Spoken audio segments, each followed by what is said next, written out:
예수님의 탕자에 비유해서 집을 나간 둘째 아들이 있습니다. 아버지께 먼저 요구해서 받은 재산을 가지고 세상으로 나아가서 그 많은 재산 다 탕진해 버리죠. 흉년이 들었습니다. 궁핍하여졌습니다. 부잣집 아들이었지만 굶주려 죽는 상황이 되었습니다. 그때 비로소 그는 자신이 하늘과 아버지께 죄를 지었음을 깨닫습니다.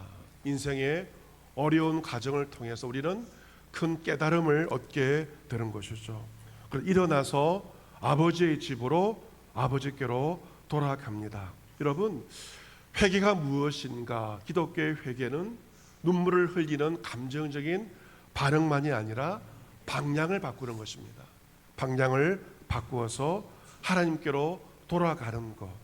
회개란 바로 방향 전환, 하나님께로 돌아가는 것입니다. 오늘 보면 호세아 6장 1절도 오라 우리가 여호와께로 어떻게 하자? 돌아가자. 이것은 회개를 가리킵니다. 지금은 우리가 여호와께로 돌아가야 할 때입니다. 여호와께서 우리를 찢으셨으나 도로 낫게 하실 것이요 우리를 치셨으나 싸매어 주실 것입니다. 하나님께서 우리를 찢는다는 것, 치신다는 것은 심판을 가리킵니다. 여러분, 사람이 나를 찢는 것처럼 보이고 사람이 나를 치는 것처럼 보이지만 누가 행하신 것인가? 하나님께서 찢으시고 하나님께서 우리를 치신 것입니다.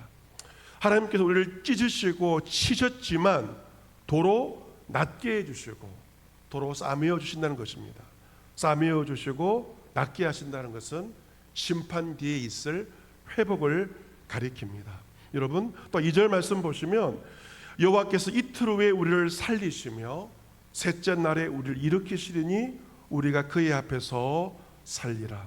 하나님께서는 2, 3일 만에 하나님의 때에 우리를 살리시고 우리를 일으켜 주시는데, 우리를 살리시며 일으키시는 분은 바로 하나님이시죠. 우리의 힘으로 사는 것이 아니고 하나님께서 우리를 살려주셔 일으켜 주셔야만 우리가 하나님 앞에서 살게 되는 것인데, 이것은 바로 회복을 가리킵니다.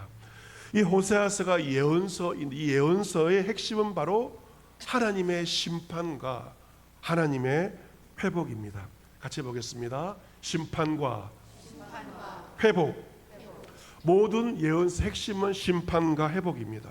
하나님께서 우리를 찢으시고 치시는 심판을 통해서 그것으로 그치는 것이 아니고 또 낫게 해주시고 싸매어 주시고 우리를 일으켜 주시고 살려주시는 하나님의 회복의 역사가 나타나게 된다는 것이죠.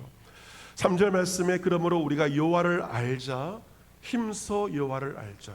오늘 설교의 제목은 힘써 여호와를 알자입니다. 같이 보겠습니다. 힘써 여호와를 알자. 우리가 정말 알아야 하나님을 아는 것입니다. 세상의 지식을 아는 걸 넘어서서 하나님을 아는 것이 너무도 중요한 지식입니다. 그의 나타나심은 새벽빛같이 어김없나니 비와 같이 땅을 적시러 늦은 비와 같이 우리에게 임하시리라 라고 기록되어 있는데, 하나님의 나타나심은 새벽빛과 같이 어김없다라고 말하고 있습니다.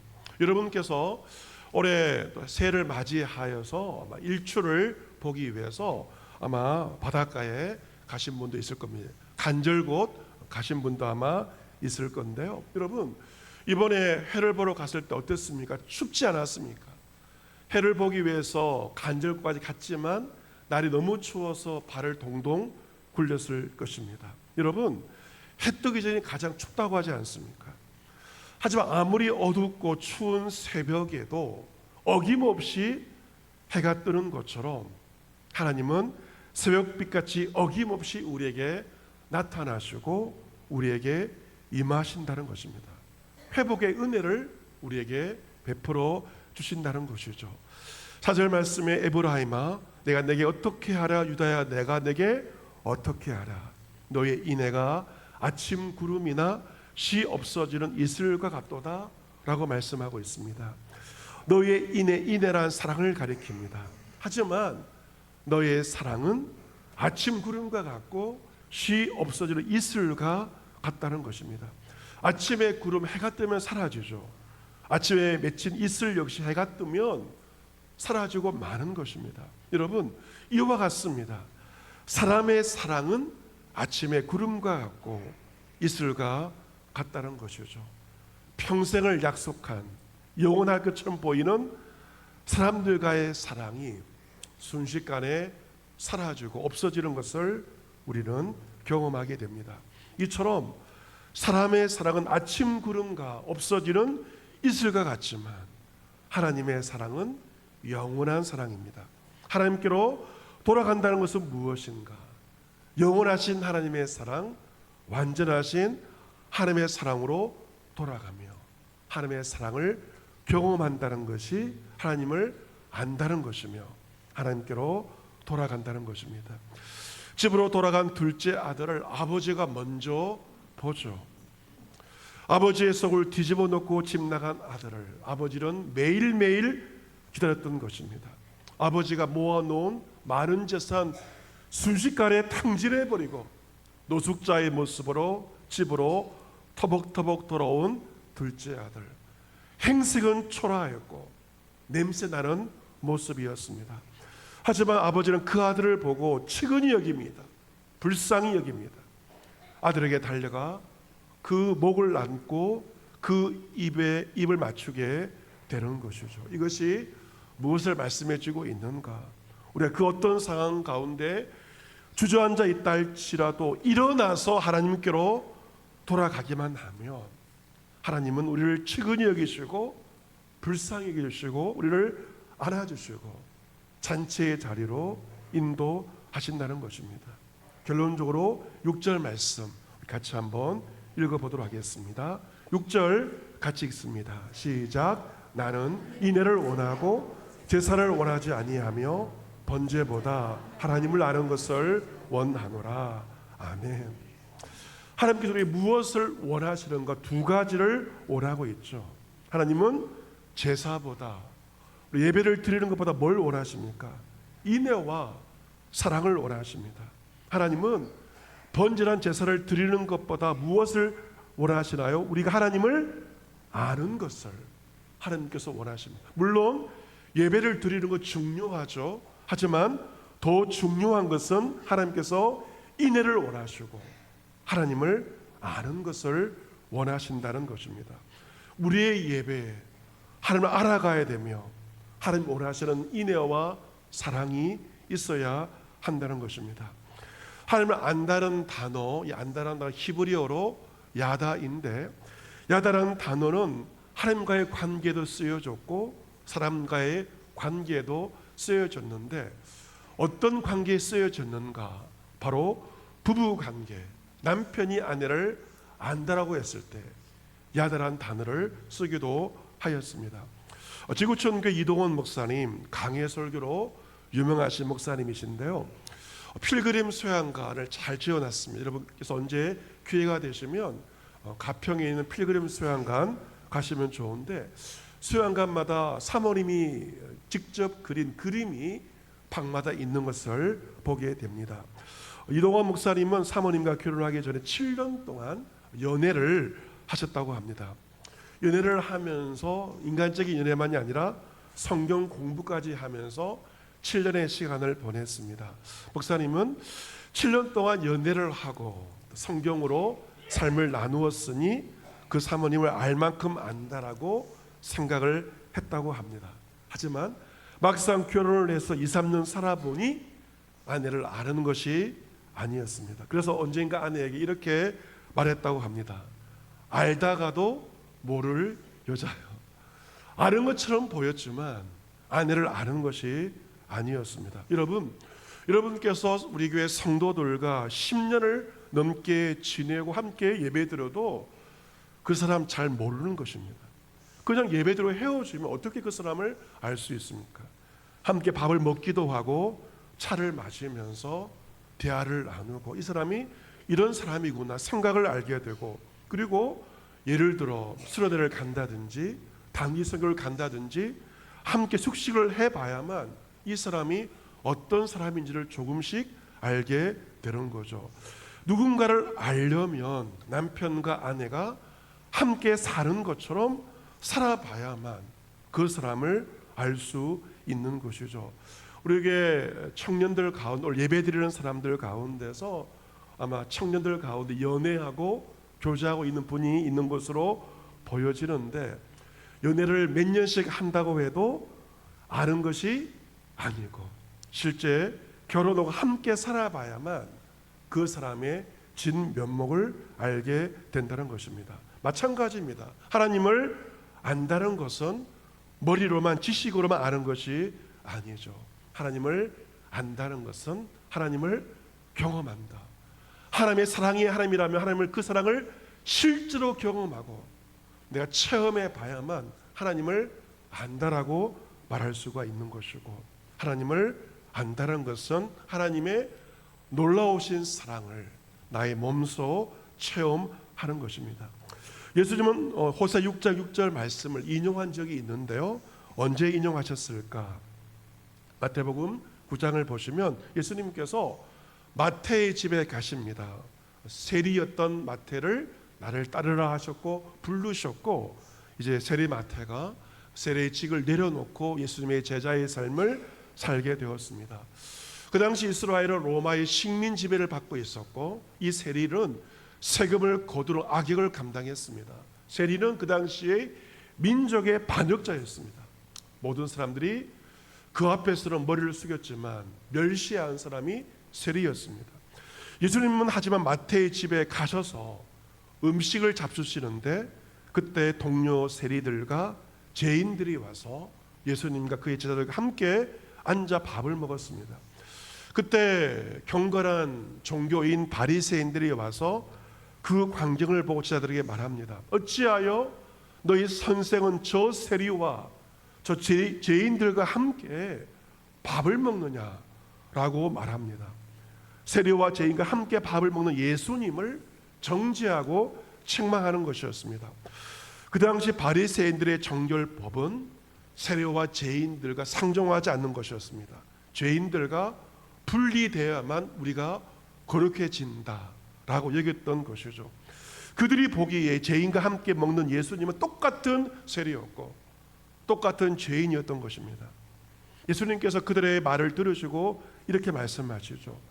건강한 자에게는 의사가 쓸데없고 병든 자에게야 쓸데있다. 여러분, 의사란 환자들이 많아야만 먹고 사는 사람이 바로 의사이지 않습니까? 예수님의 관심은 건강한 사람이 아니라 병든 자에 관심이 있었습니다.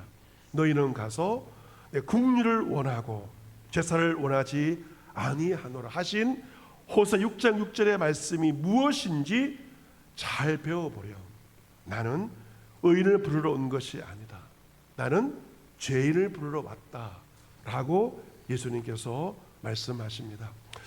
바리새인들은 세리와 죄인들을 향하여 긍휼의 마음을 가지지 않고 그들 비난하고 정죄하였습니다.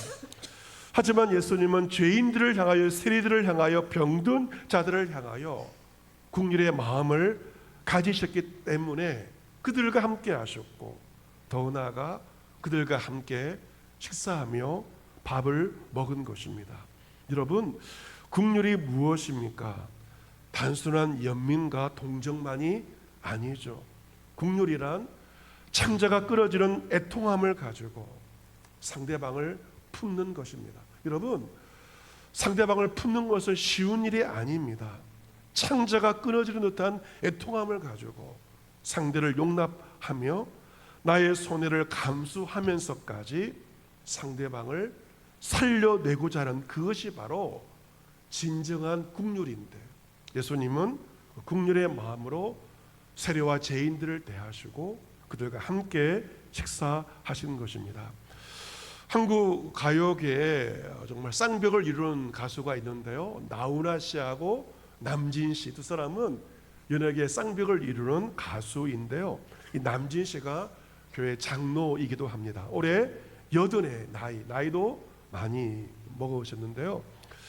그가 1989년에 조폭 3명에게 피습을 당했습니다. 여러분, 조폭이라면 정정당당하게 싸워야 되는데 뒤에서 허벅지를 찌른 거예요. 이른바 칼침을 맞은 겁니다. 이 허벅지에 대동맥이 흐르는데 만약 그 칼이 대동맥에 닿았다면 3분 안에 죽는 아주 위급한 상황이었는데 다행히 1mm, 2mm의 차이로 칼이 비켜가서 그는 살게 되었습니다. 이 남진 장로님은 자신을 칼로 찌른 그 조폭했던 사람과 몇 년에 한 번씩 본다고 합니다. 밥도 먹는다는 것이에요. 며칠 전에도 밥을 먹었다고 합니다. 여러분, 이게 쉬운 일은 아니겠죠. 그런데 자신을 찌른 그 조폭이 인생이 완전히 바뀌어서 이제 신앙을 가진 그러한 사람이 되었다고 합니다. 여러분, 사실 이 살인 미수는 중형이 불가피합니다. 아주 심한 벌을 받아야 되지 않습니까? 살인 미수이기 때문에 의도를 가지고 흉기를 가지고 찔렀기 때문에 중형을 받아야 되지만 남진 장로님께서 선처를 하여서 그리고 합의서도와 할 수 있는 모든 것은 다 했다고 합니다. 그래서 형을 최대한으로 다운시켰다고 합니다. 남진 장로님은 말합니다. 살았으니까 서로 다행이다. 그렇게 말합니다. 여러분, 남진 장로님의 히트곡 2가지가 있죠. 첫 번째 무엇입니까? 누구와 함께? 님과 함께. 저 푸른 초원위에 님과 함께. 또 다른 노래가 있습니다. 미워도 다시 한번. 이 2가지 노래가 히트곡인데 남진 장로님에게 님은 누구일까? 누가 되었습니까? 주님이 님이 되었습니다. 님과 함께, 주님과 함께입니다.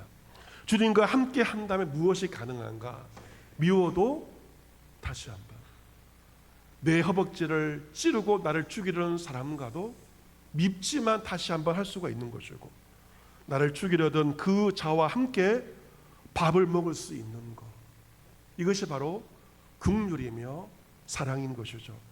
하지만 우리는 삶의 현장에서 긍휼의 마음으로 서로를 대하지 못합니다.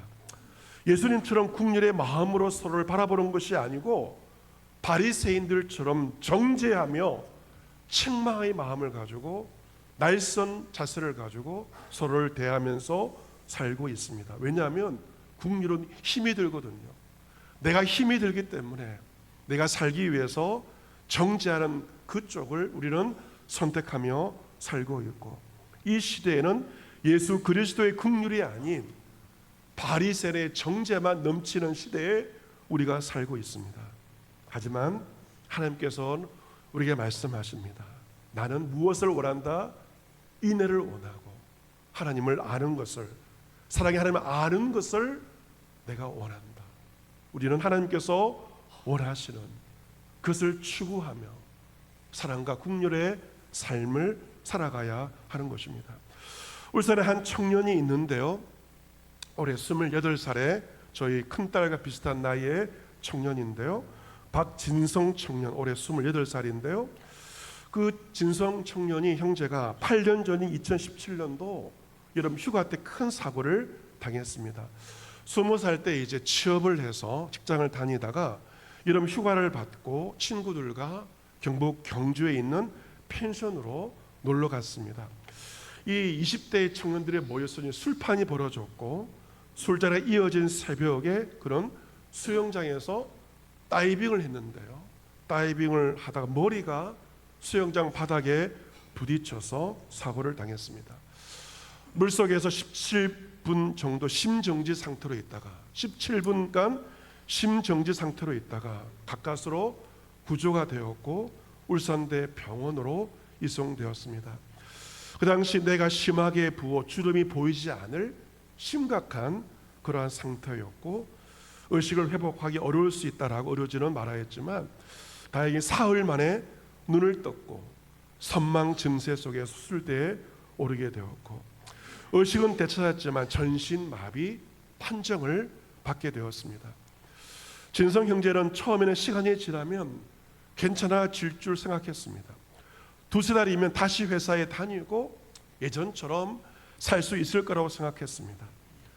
하지만 현실은 달랐습니다. 1년간 병원 생활을 이어가면서 아침마다 오늘은 좀 나아지겠지라고 눈을 떴지만 늘 그대로인 몸 상태가 절망적이었고 퇴원 이후에도 긴 재활의 시간이 계속되었습니다.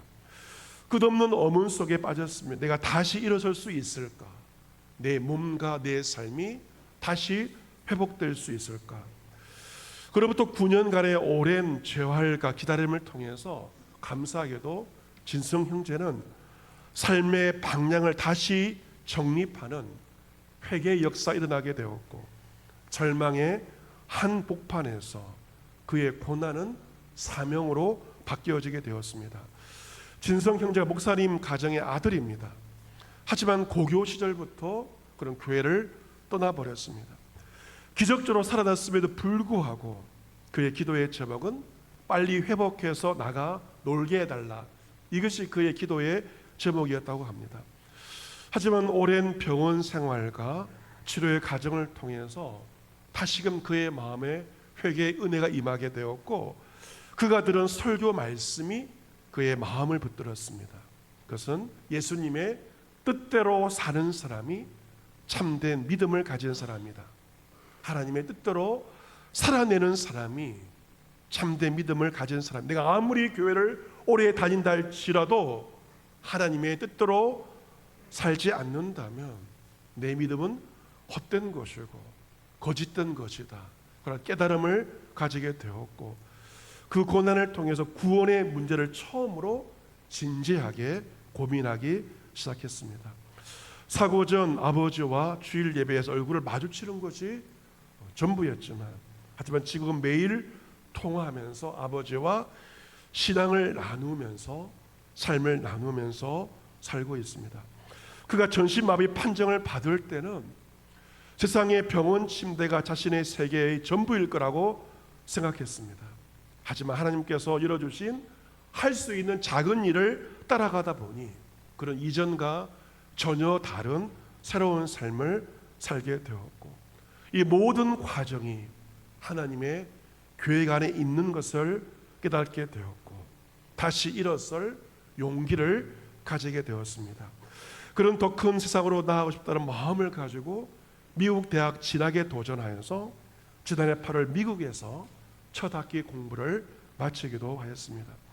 아들만이 아니라 아버지 목사님 역시 아들의 사고를 통해서 하나님의 살아계심을 경험하고 하나님의 마음이 어떠한 것인지 그것을 배우게 되었고 알게 되었다라고 말하고 있습니다. 사랑하는 성도 여러분, 여러분이 지금까지 교회만을 다니는 교회 생활만 하였다면 올해부터는 신앙생활을 해보시기 바랍니다. 교회만 다니는 교회 생활이 아니라 진정 하나님을 알고 하나님을 체험하는 것이 바로 신앙생활인 것이죠. 하나님께서는 교회 생활만이 아니라 우리 신앙생활, 하나님을 아는 것을 원하고 있습니다. 여러분 어떤 자리에 앉아 있다, 쓰러져 있다 할지라도 회개는 일어나 하나님께로 나아가는 것입니다. 하나님께 나아간다면 하나님 여러분을 긍휼로 대하시고 여러분을 안아주실 것입니다. 하나님의 사랑을 온몸으로 체험하는 것이 바로 하나님을 알아가는 것입니다. 너의 모든 일을 사랑으로 행하라고 하셨습니다. 여러분 앙코빵이 앙코가 있어야만 앙코빵 아닙니까? 앙코가 없는 그 빵은 앙코가 아닙니다. 모든 일 사랑으로 행하라고 하셨지만 우리 예배를 드리면서 교회생활을 하면서 사랑 없이 행하였다면 그것은 본질을 잃어버리고 여러분은 신앙생활, 교회생활을 해온 것입니다. 아무리 방언을 하여도 천사의 말을 할지라도 사랑이 없다면 그 말은 소리나는 구리와 울리는 꽹과리에 불과하다는 것입니다. 여러분께서 매주일 예배를 드리는 것, 예배의 본질은 무엇인가? 하나님을 사랑함으로 나의 시간을 드리고 물질을 드리고 예배를 드리는 것입니다. 교회를 봉사하는 것도요, 그 동기가 무엇이 되어야 되는가? 사랑으로, 하나님을 사랑함으로, 교회를 사랑함으로, 성도들을 사랑함으로 교회를 봉사하는 것입니다. 여러분 집에서 먹는 집밥을 가리켜서 사랑이라고 하지 않습니까? 집밥, 된장찌개, 그리고 김치 단촐해 보이지만 왜 집밥을 먹으면 배가 부릅니까? 그것은 사랑이기 때문에 배가 부른 것이죠.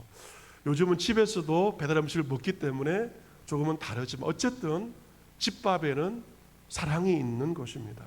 여러분께서 예배 후에 교회에서 먹는 교회의 밥도 사랑으로 짓는 것입니다. 여러분, 여러분의 집을 제외하고 울산에서 돈을 내지 않고 밥을 먹을 수 어디 있습니까? 교회의 밥이 유일할 것입니다. 교회의 밥은 사랑으로. 오히려 집에서는 배달 음식 시켜 먹지만 교회에서만큼은 돈을 받지 않고 사랑으로 밥을 먹는 것은 그 사랑이 우리를 배부르게 하는 것이고, 예배 후에 식사 맛있게 하고 가시기를 바랍니다. 어제 주담 깔끔이 팀원들 역시 교회 봉사를 열심히 하고 점심 교회에서 맛있게 먹었고요. 식사 후에 어느 집사님께서 섬겨주셔서 교회 주변 카페에 가서 차도 마시고 호두 과자까지 함께 먹고 돌아가시는 것을 보게 되었는데, 여러분, 어째 매주 봉사하는 거 지칠 수도 있지만 사랑으로 봉사할 때 지치지 않고 기쁨 가운데 교회를 봉사하며 살아갈 수가 있는 것입니다. 여러분, 이런 말이 있습니다. 박사 위에 또 학위가 있습니다. 어떤 학위가 있을까요? 박사 위에 있는 학위가 밥사. 박사 위에 밥사이고요, 밥사 위에 또 학위가 있습니다. 빵사입니다. 커피도 사고 빵도 사면서 아무리 여러분 박사학위 몇 개가 있어도요, 그 박사보다 누군가의 밥을 사주는 밥사가 더 지혜 있는 사람이고요. 밥도 사고 또 차도 나누면서 교제하고 빵을 나누는 것, 그것이 박사학위 몇 개 가진 사람보다 더 나은 사람이라고 말할 수가 있는 거죠. 하나님께서 원하시는 것은 무엇? 예배와 형식이 아니라 인애와 사랑과 하나님을 아는 것, 사랑의 하나님 몸소 체험하는 것을 하나님께서 원하고 계십니다. 올 한 해, 이번 한 주 여러분께서 그 하나님을 힘써 알아가는 올 한 해와 한 주간 되시기를 바랍니다. 하나님을 알아가는 것, 그것이 중요합니다. 일어나 하나님께로 돌아가서 하나님을 체험하고 하나님의 사랑을 경험하고 그 주님의 사랑을 가지고 서로를 돌아보며 서로 섬기며 이번 한 주를 사랑으로 살아가는 여러분 모두가 될 수 있기를 주님의 이름으로 축복합니다. 아멘.